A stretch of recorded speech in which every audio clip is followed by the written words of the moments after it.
नमस्कार दोस्तों, आप सभी का एक बार फिर से इस YouTube चैनल पर बहुत बहुत स्वागत है।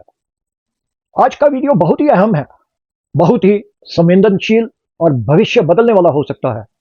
सिर्फ यूक्रेन और रूस के लिए नहीं, बल्कि पूरी दुनिया के लिए। अरे भाई, सबको युद्ध बंद होने की जल्दी है, पर क्यों? क्योंकि जब शांति होगी, तभी तो बंदर बांट शुरू होगी। दोस्तों, याद रहे कि यूक्रेन में मिनरल्स का भंडार है, जो सारी दुनिया को चाहिए। और हाँ, दुनिया के सबसे बढ़िया गेहूं भी यूक्रेन में ही है। और फिर यूक्रेन को दोबारा बसाने के लिए शायद $1 ट्रिलियन, दोस्तों, $1 ट्रिलियन से भी ज्यादा लगे। सो जिन्होंने पैसा खर्चा है वो तो वसूल तो करेंगे ही। अंग्रेजी में कहावत है, there is no such thing as a free lunch. दोस्तों, आज की इस वीडियो में हम बात करेंगे अमेरिकी प्रेसिडेंट डोनाल्ड ट्रंप और यूक्रेन के प्रेसिडेंट वोलोडिमिर जेलेंस्की की मीटिंग के आउटकम के बारे में। यह मीटिंग कल यानी 28 दिसंबर 2025 को फ्लोरिडा के मार ए लागो में हुई थी। यह बहुत इंपॉर्टेंट मीटिंग थी क्योंकि दोनों लीडर्स रूस यूक्रेन वार को खत्म करने की कोशिश कर रहे हैं। दोस्तों, मीटिंग से पहले ट्रंप जी ने रशियन प्रेसिडेंट व्लादिमीर पुतिन से फोन पर बात की। ट्रंप ने इसे गुड एंड प्रोडक्टिव कॉल बताया। फिर जेलेंस्की से मिले। मीटिंग में 3 घंटे तक डिस्कशन हुआ और यूरोपीय लीडर से भी कॉल पर बात की गई। आउटकम क्या निकला? दोनों लीडर्स ने पॉजिटिव टोन में बात की। ट्रंप ने कहा कि peace deal closure then ever है, यानी पहले से ज्यादा करीब। उन्होंने बताया कि 95% इश्यूज सेटल हो चुके हैं। जेलेंस्की ने कहा कि 20 पॉइंट पीस प्लान का 90% कंप्लीट है। सिक्योरिटी गारंटीज पर भी अच्छी प्रोग्रेस हुई। यूएस यूक्रेन के बीच तो 100% एग्रीमेंट हो गया और यूरोप के साथ भी ऑलमोस्ट डन हो गया। ट्रंप ने यह भी कहा कि रूस यूक्रेन की रिकंस्ट्रक्शन में हेल्प करेगा, जैसे एनर्जी और इलेक्ट्रिसिटी सस्ते रेट पर देगा। दोनों ने एक दूसरे की तारीफ की। ट्रंप ने जेलेंस्की को ब्रेव कहा और जेलेंस्की ने मीटिंग को वंडरफुल बताया। लेकिन दोस्तों, सब कुछ परफेक्ट नहीं है। कुछ थॉर्नी इश्यूज अभी बाकी हैं, जैसे टेरिटरी का मसला, खासकर डॉनबास रीजन का। ट्रंप ने इसे अनरिजॉल्व्ड कहा, लेकिन बोले कि यह सॉल्व हो सकता है। जेलेंस्की ने क्लियर किया कि यूक्रेन का पोजीशन रूस से अलग है। कोई बड़ा ब्रेक थ्रू अनाउंस नहीं हुआ, बस प्रोग्रेस बताई गई। अब नेक्स्ट स्टेप क्या है? यूएस और यूक्रेन की टीमें नेक्स्ट वीक मिलेंगी बाकी पॉइंट्स फाइनल करने के लिए।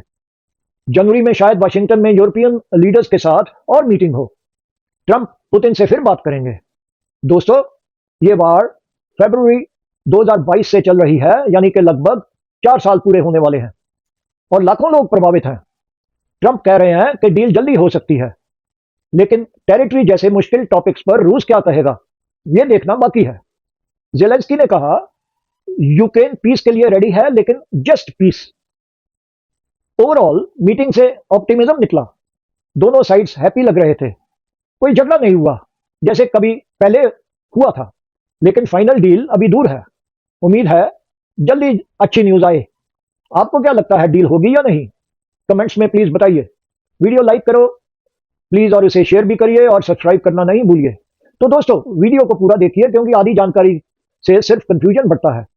चलते हैं शुरुआत से, बहुत सरल, साफ और ऑनेस्ट एनालिसिस के लिए। ट्रंप जेलेंस्की मीटिंग क्यों है ये इतनी इंपॉर्टेंट? दोस्तों, डोनाल्ड ट्रंप कोई नॉर्मल लीडर नहीं है।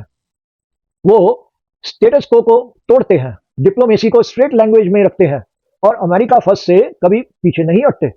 जब ट्रंप और जेलेंस्की की मीटिंग हुई तो दुनिया की नजरें वहीं टिक गई। क्यों? क्योंकि ट्रंप बार बार बोल चुके हैं, अगर मैं प्रेसिडेंट होता तो ये वार होती ही नहीं। ट्रंप ये भी कहते हैं, मैं 24 घंटे में वार एंड करवा सकता हूं। अब सवाल ये है, क्या ये सिर्फ बयान है या सच में कोई रोड मैप है? सीजफायर जो है वो प्री कंडीशन है या फर्स्ट स्टेप है? ट्रंप कैंप से जो सिग्नल आ रहे हैं वो बहुत क्लियर हैं। पहले सीजफायर, फिर नेगोशिएशन, फिर लॉन्ग टर्म सेटलमेंट। लेकिन प्रॉब्लम यह है दोस्तों, सीजफायर किस बेसिस पर होगा? करंट फ्रंट लाइंस पर, या रशिया जिन इलाकों पर कब्जा कर चुका है वो वहीं रहेगा? यूक्रेन क्या टेम्पररीली लॉस एक्सेप्ट करेगा? जेलेंस्की के लिए यह पॉलिटिकली बहुत मुश्किल है। क्यों?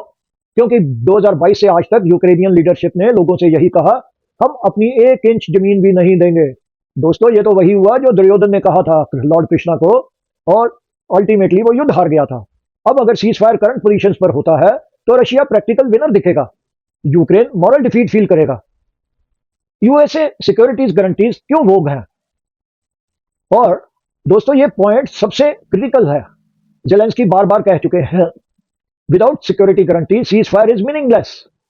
लेकिन यूएसए क्या बोल रहा है? वो कहता है डायरेक्ट मिलिट्री गारंटी नहीं, no boots on the ground, यानी कि अमेरिका की फौजें यूक्रेन की भूमि पर लड़ाई नहीं लड़ेंगी और नाटो मेंबरशिप हम इमीडिएटली नहीं दे सकते यूक्रेन को। मतलब साफ है, अमेरिका फाइट नहीं करना चाहता। अमेरिका फंड, वेपन, सपोर्ट ये तो करेगा लेकिन सोल्जर्स नहीं भेजेगा। ट्रंप का स्टांस और भी क्लियर है। वो कहते हैं why should American soldiers die for borders in eastern Europe. सही भी है, ये हार्श लगता है लेकिन जियोपॉलिटिक्स इमोशन से नहीं चलती। टेरिटरीज हेल्ड बाय रशिया, ये क्या रियलिटी है या एक आइडियलिज्म है? अब जरा जमीनी हकीकत देखिए। रशिया इस समय कंट्रोल में रखे हुए है क्रीमिया, डोनेस्क, उसके major parts, Luhansk, Zaporizhzhia, Kherson. अब सवाल यह है क्या रशिया ये टेरिटरीज विलिंगली छोड़ेगा? शॉर्ट आंसर है नहीं, वो कभी नहीं छोड़ेगा। रशिया ने रेफरेंडम कराए, चाहे ये डिस्प्यूटेड रेफरेंडम हो पर कराए तो सही। कॉन्स्टिट्यूशन में रशिया ने टेरिटरीज इंक्लूड की और थाउजेंड्स ऑफ सोल्जर्स रशिया ने अपने सेक्रीफाइस किए। पुतिन के लिए यह प्रेस्टीज का सवाल है, रिजाइम सर्वाइवल का सवाल है। ट्रंप भी इस रियलिटी को समझते हैं, इसलिए ट्रंप का अप्रोच आइडियलिस्टिक नहीं, ट्रांजैक्शनल है। दोस्तों nuclear power plants silent but deadly issue है। दोस्तों इस बार का एक सबसे डरावना पहलू है nuclear power plants. Zaporizhzhia nuclear power plant, ये यूरोप का लार्जेस्ट न्यूक्लियर प्लांट है। ये रशिया के कंट्रोल में है लेकिन यूक्रेनियन की टेरिटरी में है। अगर यहां कोई एक्सीडेंट हुआ तो Ukraine, Russia, Europe, Black Sea region सब प्रभावित होंगे। ट्रंप टीम का मानना है कि nuclear facilities must be neutral zones. Possible solution क्या है?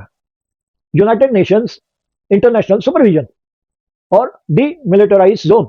लेकिन फिर वही सवाल, गारंटी कौन देगा? ट्रंप पुतिन 1 घंटे फोन कॉल किए, ये क्या कोइंसिडेंस था? नहीं, मीटिंग से पहले ट्रंप और पुतिन की 1 घंटे की फोन कॉल हुई। डिप्लोमेसी में कोई कोइंसिडेंस नहीं होता दोस्तों। इस कॉल के सिग्नल क्या थे? ये थे कि बैक चैनल टॉक्स एक्टिव हैं, फ्रेमवर्क ऑलरेडी डिस्कस्ड है कि क्या कहना है, क्या चाहिए, क्या करना है। जेलेंस्की मीटिंग सिंबॉलिक नहीं थी। ट्रंप पुतिन केमिस्ट्री पुरानी है, दोनों स्ट्रॉन्ग मैन इमेज रखते हैं, दोनों नेशनल इंटरेस्ट फर्स्ट कहते हैं, आइडियोलॉजी से ज्यादा प्रैग्मेटिज्म को मानते हैं दोनों। पीपल आर एग्जॉस्टेड दोस्तों, ये आम जनता कहती है। यूक्रेन में लाखों रिफ्यूजी हो चुके हैं, इकोनॉमी शैटर्ड है, पावर शॉर्टेजेस हैं और सर्दियों में तो बुरा हाल हो जाता है।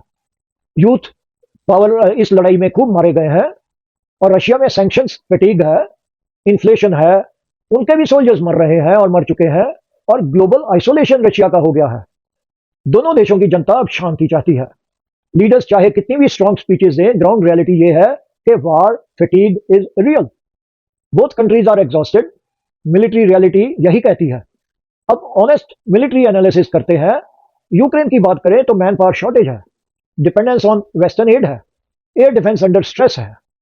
रशिया की बात करें तो ह्यूज लॉसेस हैं, इकोनॉमी बहुत प्रेशर में है और कोई डिसीजन तो लिया नहीं जा रहा कि ब्रेक थ्रू कैसे होगा। मतलब रशिया क्विक विक्ट्री नहीं पा सका, यूक्रेन रशिया को पीछे नहीं धकेल सका। ये एक स्टेलमेट सिचुएशन है मिलिटरीली, और stalemate wars eventually negotiation table पर खत्म होती है। What can Russia offer? अब बड़ा सवाल यही है। पॉसिबल ऑफर्स जो रशिया दे सकता है वो है cease fire on current lines, recognition of Ukraine sovereignty, prisoner exchanges, energy and trade corridors, nuclear plant safety guarantees. लेकिन रशिया डिमांड भी तो कुछ करेगा। वो कहेगा no NATO membership for Ukraine, sanctions relief, recognition of territorial realities जो कि हम जीत चुके हैं। ईयू का रोल इसमें सिर्फ सपोर्टिव रोल होगा लेकिन लिमिटेड रोल होगा। ईयू ने, यूरोपियन यूनियन ने यूक्रेन को फंड्स दिए, वेपन्स दिए, रिफ्यूजीज को लेकर शेल्टर दिया, लेकिन ईयू मिलिट्री पावर फ्रेगमेंटेड है, पॉलिटिकल यूनिटी फ्रेजाइल है ईयू में, और एनर्जी डिपेंडेंस अभी भी इशू है क्योंकि वो रशिया के ऊपर उनकी एनर्जी बहुत डिपेंड करती है। ईयू पीस चाहता है लेकिन ईयू फॉलोज यूएसए लीड्स। अगर ट्रंप पीस पुश करते हैं तो ईयू रेजिस्ट नहीं करेगा। नेटो के बारे में एक सवाल है, जेलेंस्की की स्ट्रेटेजिक मिस्टेक थी ये क्या या नहीं थी? अब सबसे कंट्रोवर्शियल सवाल है, क्या नेटो ज्वाइन करने की जिद एक भूल थी? रिट्रोस्पेक्टिव विजडम इजी होती है, लेकिन फैक्ट्स देखिए। नेटो एक्सपेंशन रशिया के लिए रेड लाइन थी। पुतिन ने ओपनली वार्न किया था। यूक्रेन न्यूट्रल रहता तो वार शायद अवॉइड होती, लेकिन यूक्रेन हिस्टोरिकली मिसट्रस्ट रखता है रशिया के ऊपर। नेटो प्रोटेक्शन एक बहुत बड़ी अट्रैक्टिव चीज थी। So was it foolish? शायद नहीं फुलिश, क्योंकि हाई रिस्क गैम्बल जरूर था। Western powers and no boots on ground, harsh reality क्या थी? जेलेंस्की ने भरोसा किया यूएसए पर, यूके पर, ईयू पर, लेकिन वेस्ट ने यह कभी प्रॉमिस नहीं किया था कि आप डायरेक्ट वार लड़िए रशिया से। और नेटो आर्टिकल 5 की प्रोटेक्शन, उसके लिए भी उसने प्रॉमिस नहीं किया था। वेस्ट स्ट्रेटेजी जो थी वो थी कि fight Russia till last Ukrainian. ये सेंटेंस ब्रूटल है, लेकिन जियोपॉलिटिकल ट्रूथ के करीब है। ट्रंप की आखिर एंड गेम क्या है? ट्रंप पीस चाहता है, लेकिन अपने टर्म्स पर। वो चाहते हैं नो एंडलेस फंडिंग, ये नहीं कि फंड करते रहो और वार खत्म ही ना हो। वो चाहते हैं कि कोई डायरेक्ट वार नहीं हो, और वो चाहते हैं अमेरिका से यूक्रेन की कोई बिजनेस स्टाइल की डील हो, यानी वो पैसा जो है वो किसी भी और रूप में वापस किया जाए, मिनरल्स की शेप में या गेहूं की शेप में वो वापस किया जाए। पॉसिबल आउटकम क्या है? फ्रोजन कॉन्फ्लिक्ट है, सीज फायर प्लस नेगोशिएशन होंगी। यूक्रेन सर्वाइव्स बट कॉम्प्रोमाइज्ड, क्योंकि उसकी काफी टेरिटरी तो वो खो देगा। Russia claims partial victory. Will war and now? इसका फाइनल आंसर क्या है दोस्तों? दोस्तों, इमीडिएट फुल पीस नहीं हो सकती। सीज फायर चांसेस तो हाई हैं, और नेगोशिएशंस भी काफी हद तक पॉसिबल है। ट्रंप जेलेंस्की मीटिंग कोई एंड नहीं है, ये तो एक बिगनिंग है। आपके लिए दोस्तों, वार, ये बताना जरूरी है कि वार कोई मूवी नहीं होती। रियल वार में इनोसेंट सफर करते हैं, ट्रुथ फर्स्ट कैजुअलिटी होता है, हीरोज रेयरली पूरी वार जीत पाते हैं। यूक्रेन वार भी उसी मोड़ पर है जहां परफेक्ट जस्टिस नहीं, इम्परफेक्ट पीस ही ऑप्शन बचती है। दोस्तों, अगर आपको ये एनालिसिस बैलेंस, ऑनेस्ट और इंफॉर्मेटिव लगा हो तो प्लीज वीडियो को लाइक करें और चैनल को सब्सक्राइब करें। कमेंट में बताइए, आपके हिसाब से यूक्रेन रशिया की लड़ाई के बाद पीस पॉसिबल है या नहीं? मैं सबके कमेंट्स देखता हूं और रिप्लाई करता हूं। मुझे सुनने के लिए मैं आपका आभारी हूं। आपका दिन शुभ हो। इस प्रार्थना के साथ दोस्तों आपसे विदा लेता हूं। नमस्कार।